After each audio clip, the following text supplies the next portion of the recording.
கோவை மேட்டுப்பாளையம் ஆணவ இரட்டை கொலை வழக்கில் குற்றவாளிகளுக்கு தூக்கு தண்டனை விதித்து நீதிபதி உத்தரவு. 2019ஆம் ஆண்டு கோவை மேட்டுப்பாளையம் பகுதியில் கனகராஜ், வர்ஷினி பிரியா ஆகியோர் திருமணம் செய்து கொண்ட நிலையில் கனகராஜின் அண்ணன் வினோத் சாதியை குறிப்பிட்டு கனகராஜை வெட்டி கொலை செய்தார். அதனை தடுக்க வந்த வர்ஷினி பிரியாவிற்கும் அரிவாள் வெட்டு விழுந்த நிலையில் அரசு மருத்துவமனையில் சிகிச்சை பலனின்றி உயிரிழந்தார். இந்த வழக்கு கோவை ஒருங்கிணைந்த நீதிமன்ற வளாகத்தில் உள்ள மேட்டுப்பாளையம் நகராட்சிக்குட்பட்டிருக்கிற பகுதியிலே வாழ்ந்து கொண்டிருந்த பட்டியல் வகுப்பை சார்ந்திருக்கிற அமுதா என்று சொல்லக்கூடிய இந்த வழக்கின் புகாரினுடைய மகள் வர்ஷினி பிரியா, வயது 16 பட்டியலத்தை சாராத முத்திரை வகுப்பை சார்ந்திருக்கிற கனகராஜ் என்ற இளைஞரை 2 பேரும் காதலித்து அந்த காதல் சாதி என்ற ஒரே காரணத்திற்காக அந்த பட்டியலத்தை சார்ந்திருக்கக்கூடிய கனகராஜனுடைய அண்ணன் வினோத் என்பவரும் அவரோடு சேர்ந்து கந்தவேல், ஐயப்பன், சின்ராஜ் ஆகிய 3 பேரும் சைத்திட்டம் தீட்டி ஏற்கனவே ஓராண்டு காலமாக அவர் காதலித்து வந்தவர்கள் அவர்களை எச்சரித்து மிரட்டியும் கூட அதற்கு பின்னால் இந்த வழக்கிலே 25/6/2019 மாலை 4 மணிக்கு சைத்திட்டம் தீட்டிவிட்டு 5:30 மணிக்கு அங்கே மட்டசாலை என்ற பகுதியிலே தன்னுடைய மகளும் கனகராஜும் வந்திருக்கிறாள் என்று தெரிந்து அமுதா அங்கு போய் பார்த்து கொண்டிருக்கிற போது இந்த வழக்கில் தண்டிக்கப்பட்டிருக்கிற வினோத் என்று சொல்லக்கூடிய கனகராஜுடைய அண்ணன் திட்டமிட்டே ஆயுதத்தோடு ஒரு கொடிய அருவாளோடு அங்கு சென்று அத்துமீறி வீட்டுக்குள்ளே நுழைந்து தன்னுடைய தம்பியை பார்த்து, நீ எப்படி இப்படி ஒரு தாழ்த்தப்பட்ட வகுப்பை சார்ந்தவர்களை திருமணம் செய்யலாம், எனக்கு எப்படி திருமணம் ஆகும் என்று சொல்லி ஏற்கனவே சொன்னேன் கேட்டு சொல்லி அவர் கடூரமாக தாட்டியிருக்கிறார். அந்த தாக்குதலோடு அதை தடுக்க வந்திருக்கக்கூடிய வர்ஷினி பிரியாவையும் இளவர் என்று தெரிந்தும் அவருடைய சாதியை சொல்லி திட்டி அவரையும் வெட்டியிருக்கிறார். அந்த தினத்திலேயே கனகராஜ் அந்த இடத்திலே மேட்டுப்பாளையம் மருத்துவமனைக்கு கொண்டு செல்கிற போதே இறந்து விட்டார். வர்ஷினி பிரியாவை கொடிய காயத்தோடு அவர் கோவை அரசு மருத்துவமனைக்கு கொண்டு வந்து அங்கே 2 நாட்களுக்கு பிறகு இறந்து போனார். இந்த வழக்கிலே பாதியாக இருக்கக்கூடிய அமுதாவுடைய புகாரின் பேரில் தான் மேட்டுப்பாளையம் அந்த காவல்துறை வன்கொடுமை தடுப்பு சட்டத்தில் 2 பேர் கொலையாக இருக்கிற காரணத்தினால் இந்த வழக்கை மாவட்ட காவல்துறை துணை கண்காணிப்பாளர் என்ற முறையில் அவர்தான் இந்த வழக்கை புலனாய்வு விசாரிக்க எடுத்துக்கொண்டார். அப்படி எடுத்து விசாரிக்கிற போதே சைத்திட்டம் தீட்டிருக்கிற விவரத்தையும் கூட நேரிலே பார்த்தவர்களை பற்றி தெரிந்து கொண்டு சாட்சியாக போட்டார்கள். இந்த வழக்கை ஒரு சரித்திரபூர்வமான ஒரு வழக்காக இந்த வழக்கு இன்றைக்கு இந்த கோவை மாவட்டத்தில் சிறப்பு அமர்வு நீதிமன்றம் வன்கொடுமை தடுப்பு சட்டத்தின் கீழ் ஒவ்வொரு மாவட்டத்திலேயும் இதற்கு எக்ஸ்க்ளூசிவ் ஸ்பெஷல் கோர்ட் வேண்டும் என்று சொல்லி சொல்லியிருக்கிறார்கள். அந்த அடிப்படையில் தான் இந்த வழக்கு தொடர்ந்து நடந்து கொண்டிருக்கிற போதே நிறுவப்பட்டு அந்த வழக்கில் தற்போது இருக்கக்கூடிய மாண்புமிகு சிறப்பு நடுவர் அவர்கள் விவேகானந்தா அவர்கள் இந்த வழக்கை விசாரித்து தீர்ப்பினை ஏற்கனவே 4 பேரையும் வினோத் உட்பட சதி என்பது இதில் நிரூபிக்கப்படவில்லை என்று சொல்லி அவரை விடுதலை செய்துவிட்டார்கள். ஆனால் வினோத்தை பொறுத்தவரை அவர் இதில் குற்றவாளி என்று சொல்லி 448 இந்திய தண்டனை சட்டம் இப்படி கிரிமினல் ட்ரெஸ்பாஸ், வீட்டுக்குள் தூண்டு அத்துமீறி புகுவது, அதே போல 2 பேரையும் வெட்டி அருவாளால் கொண்டிருக்கிற காரணத்தினால் 302, அதே போல் வன்கொடுமை தடுப்பு சட்டத்துடைய 325 என்ற முறையில் அந்த பிரிவின் கீழ் குற்றவாளி என்று சொல்லி அவர் நிரூபித்தார். அது மட்டுமல்ல, இந்த வழக்கு மிக முக்கியமான வன்கொடுமை தடுப்பு சட்டத்தில் இருக்கிற காரணத்தினால் அவர் கொலை குற்றவாளி வன்கொடுமை சட்டத்தின் கீழ் தண்டிக்கப்பட்ட காரணத்தினால் உயர்ந்தபட்ச தண்டனை அதற்கு உண்டான காரணத்தினால் 23ஆம் தேதி குற்றவாளி என்று மட்டும் அந்த தண்டனை தீர்ப்பளித்துவிட்டு தண்டனையை பற்றி சொல்வதற்காகத்தான் இன்றைக்கு போட்டிருந்தார்கள். சட்டப்படி 235 உபப்பிரிவு 2 படி சிஆர்பிசியின் படி இப்பொழுது இருக்கிற பிஎன்எஸ்எஸ் 758 படி ஒரு உச்சபட்ச தண்டனை கொடுக்கிற போது பாதிக்கப்பட்டவரையும் கேட்க வேண்டும், குற்றவாளியும் கேட்க வேண்டும், சிறப்பு வழக்கிலும் கேட்க வேண்டும். அந்த அடிப்படையிலே காலையிலே இந்த வழக்கில் 3 தரப்பாரையும் அவர் இன்றைக்கு கேட்டார்கள். அப்படி கேட்கிற போது பாதிக்கப்பட்டிருக்கிற வர்ஷினி பிரியாவுடைய தாயார் தன் மகளுக்கு ஏற்பட்டிருக்கிற ஒரு இளம் பெண், அதுவும் மைனராக இருக்கக்கூடிய பெண்ணையும் அவருடைய காதலையும் கொட்டிய அவரை கொடூரமாக வெட்டிய காரணத்தினால் அதற்கு அதிகபட்ச தண்டனை என்று கேட்டார்கள். அதே போல இந்த வழக்கிலே குற்றவாளிக்கு ஆஜராக இருக்கக்கூடிய வழக்கறிஞரையும் கேட்டார்கள். அவர்களை பொறுத்தவரை இது அரிதிலும் அருதான வழக்காக வரவில்லை, சைத்திட்டம் விடுதலை செய்யப்பட்டு விட்டது. ஆகவே அதற்காக இதில் திடீரென்று அவர்கள் போய் தன்னுடைய தம்பியை கேட்பதற்காகத்தான் போய்கிறார். ஆகவே இந்த வழக்கு உச்சபட்ச தண்டனை கூடாது என்று சொல்லி வாதிட்டார். எங்களை பொறுத்தவரையிலும் இந்த வழக்கிலே துவக்கத்திலிருந்தே இது மனித உரிமை வழக்குகளாக இருக்கக்கூடிய வழக்கறிஞர் பாலமுருகன், ஆர்தர், சம்பத், ரகுமான் போன்றிருக்கக்கூடியவர்கள் இந்த வழக்கில் ஒரு உண்மையிலேயே இது போன்றிருக்கிற வழக்குகளில் ஒரு மனித உரிமை ஆர்வலராக சாட்சிகளுக்கு பாதுகாப்பு கொடுக்க வேண்டும் என்பது மிக உண்மை. இந்த சட்டத்திலேயே சரியாக பிரிவிருக்கிறது. ஆனால் உண்மையிலே அது போன்ற ஒரு பாதுகாப்பு கொடுப்பதில்லை.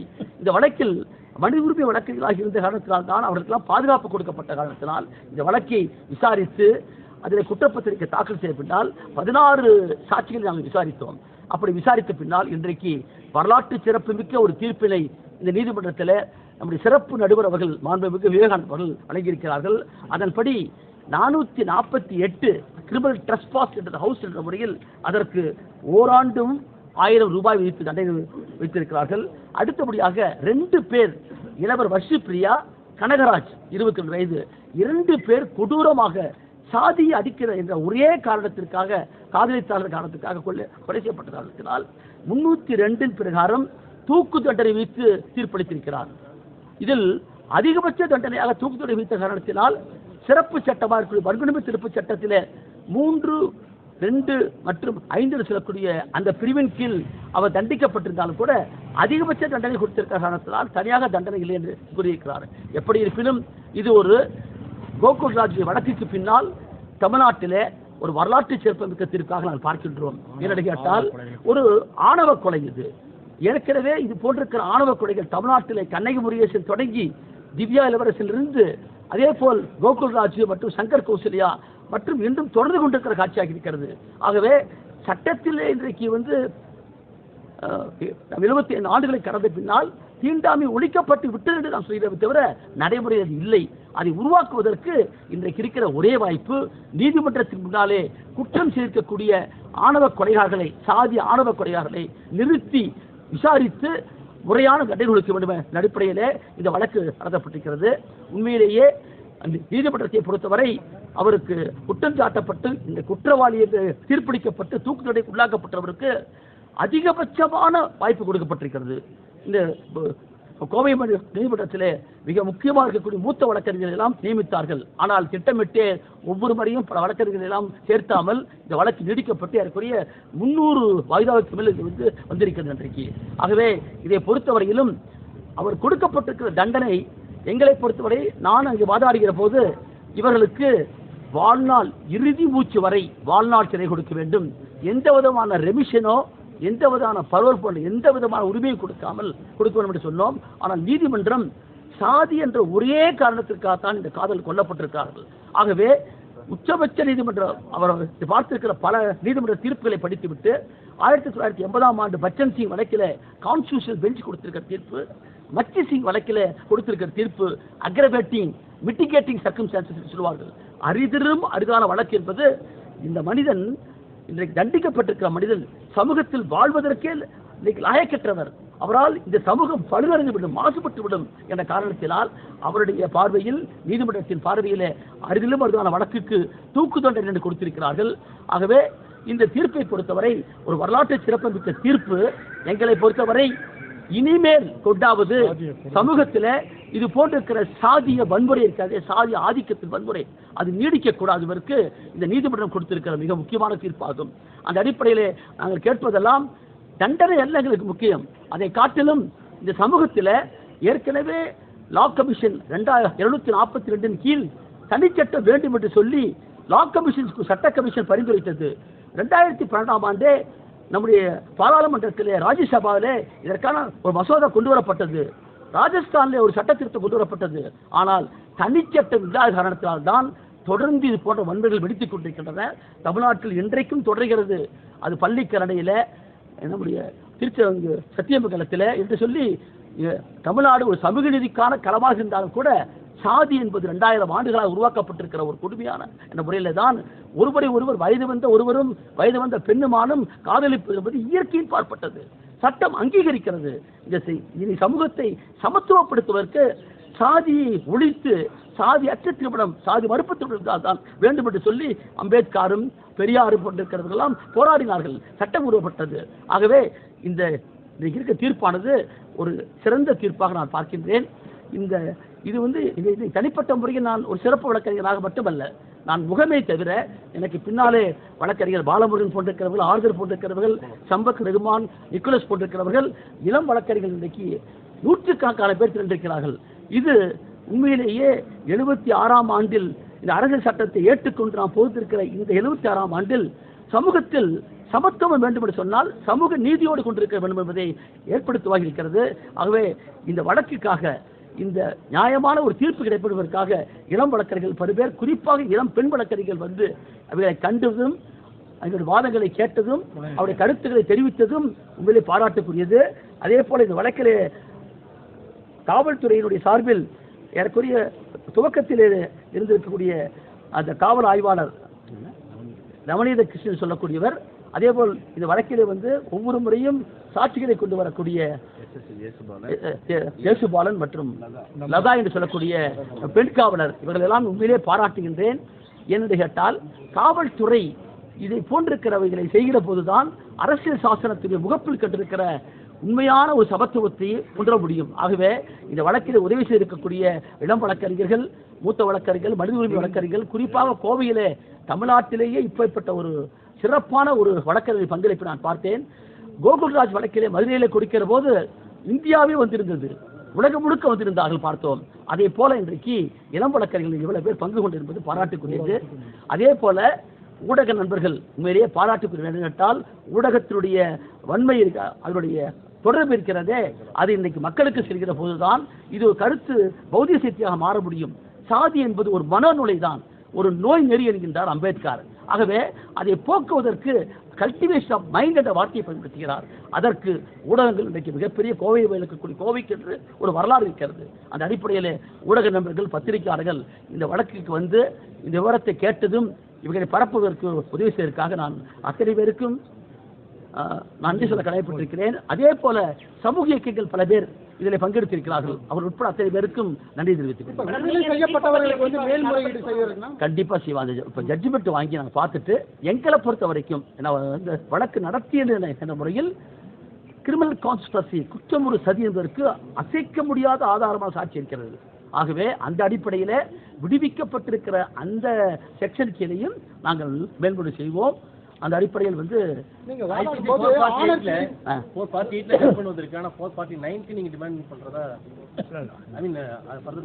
அது நீதிமன்றம் வந்து அவங்க ஒரு முடிவெடுத்து பண்றாங்க. அப்படிங்கிற போது உச்சபட்ச தண்டனை கொடுத்தாச்சாங்க. அதனால அதுக்குள்ள எல்லாம் அடங்கிருச்சுன்னு சொல்றாங்க. அதனால நான் ஜட்ஜ்மெண்ட் பார்த்தா சொல்லுவேன்.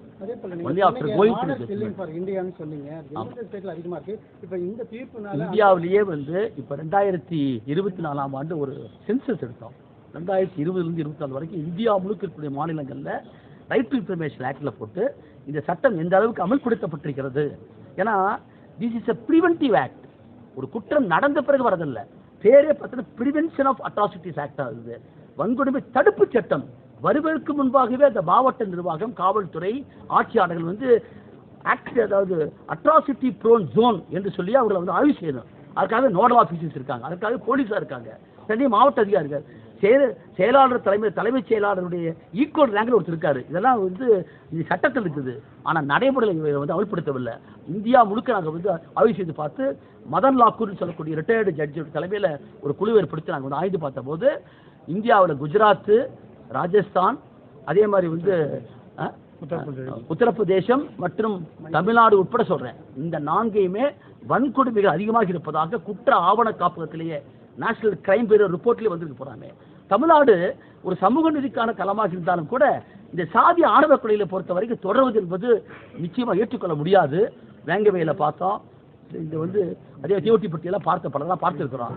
ஆகவே இன்னும் வந்து மக்களுடைய விழிப்புணர்வு வருதான் அதற்கு இந்த வழக்கில் கொடுத்திருக்கிற தீர்ப்பு என்பது ஒரு முன்மாதிரியாக பாடமாக அமையும் என்று கேட்கிறேன். இரட்டை ஆயுள் வந்து கொடுங்க, அது மரணத்துக்கு மேல உண்டான தண்டனை அப்படின்னு சொல்லி வாதத்தை வச்சு அதை தாண்டி இந்த இதை எப்படி சார்? அது வந்து நீதிமன்றத்துடைய முடிவை நாம் சொல்ல முடியாது. நாங்கள் ஒரு கருத்தை வைக்கிறோம். இப்போ 4 பேர் விடுதலை பண்ணான்னு நான் கேட்ட மாதிரி அது அவர் வந்து சாட்சியின் அடிப்படையில், ஆவணத்தின் அடிப்படையில் அவர் சொல்றாரு. அதை நாங்கள் மேல்முறையில் போய் தப்பு சொல்லுறது வாய்ப்பு இருக்குது. இதில் என்ன சொல்றோம்னா, அதாவது தூக்கு தண்டனை என்பது உலகத்தில் இருக்கக்கூடிய 193 நாடுகள் ஏற்கனவே வந்து 130 நாடுகளில் ஒழிக்கப்பட்டாச்சு. இது வந்து என்னன்னா காந்தி உட்பட இன்னைக்கு என்ன சொல்றாங்கன்னா அவரை திருத்தணும் அப்படின்னு நம்ம சொல்றாங்க. நான் வந்து ஒரு அரசு வழக்கறிஞராக இருக்கக்கூடிய மேக்ஸிமம் பனிஷ்மெண்ட் கேட்கணும். அந்த அடிப்படையில் தான் வாழ்நாள் சிறை, இறுதி மூச்சு இருக்கிற வரை, till the last breath he should serve as a life convict without any sort of remission, parole and other things and all போட்டு கேட்கலாம். அமுதாக கருத்து சொல்லுங்க. நீ சொல்லுங்க. அன்னைக்கு 25/2019 அன்னைக்கு தீர்ப்பு நல்லபடியா முடிஞ்சு. நான் நினைச்ச மாதிரியே நடந்துருச்சு. நம்ம பாலமுருகன், பாப்பா மோகன் sir, Ravanan sir, Raman sir, Sampath sir எல்லாருமே எனக்கு தோளை தட்டி நாங்கள் இருக்கமா, நீ கவலைப்படாத, தண்டனை வாங்கி கொடுத்துடலான்னு சொல்லி சொன்னாங்க. அதே மாதிரி நல்லதாக எனக்கு பண்ணி கொடுத்துட்டாங்க. அவங்களுக்கு நான் நன்றி சொல்லிக்கிறேன். ரொம்ப சந்தோஷமா இருக்கு. எனக்கு இந்த தண்டனை வாங்கி கொடுத்ததுக்கு எனக்கு ரொம்ப ரொம்ப சந்தோஷமா இருக்கு. இனிமேல் இது மாதிரி சாதி சொல்லி என் பொண்ணுக்கு நடந்த குடும்பம் யாருக்குமே நடக்கக்கூடாது. சிறப்பு சட்டம் ஒன்று கொடுத்தாலுமே இந்த மாதிரி ஆணவ படுகொலை அது இப்ப நான் ஒரு எப்பயுமே ஒரு ஜட்ஜ்மெண்ட்டை வாங்கி படிச்சு பார்த்துட்டு தான் நான் என்னுடைய கருத்தை வச்சுட்டேன். என்னுடைய பங்குல வச்சுட்டாச்சு. நான் எப்படி கோகுல்ராஜ் கேஸ்ல வச்சேனோ அது மாதிரி இங்கே வச்சுக்கிறேன். போறான் அங்க 3 வாழ்நாள் சிறை கொடுத்தாங்க. அங்க இங்க 2 கவுன்ஸ், 2 பேர் இறந்துருக்காங்க. 2 பேருக்கு தூக்கு தண்டனை கொடுத்துருக்காரு. அது நீதிமன்றத்துடைய முடிவு. அதனால அது கன்க்ளூசிவ் ஒன். அதை நாங்கள் அப்பீல தான் பேசணும். இங்கே பேசுகிறேன். நன்றி நன்றி. அதுக்கு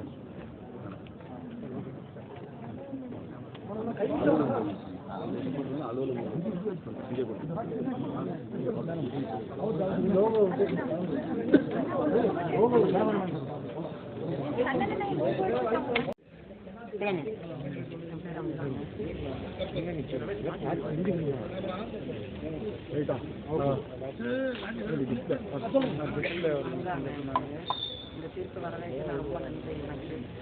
எனக்கு ஆரம்பத்துலேருந்து நாயகன் சார், எல்லா அனைத்து எல்லாருமே வக்கீலுங்க எல்லாருமே எனக்கு நல்லபடியாக ஹெல்ப் பண்ணாங்க.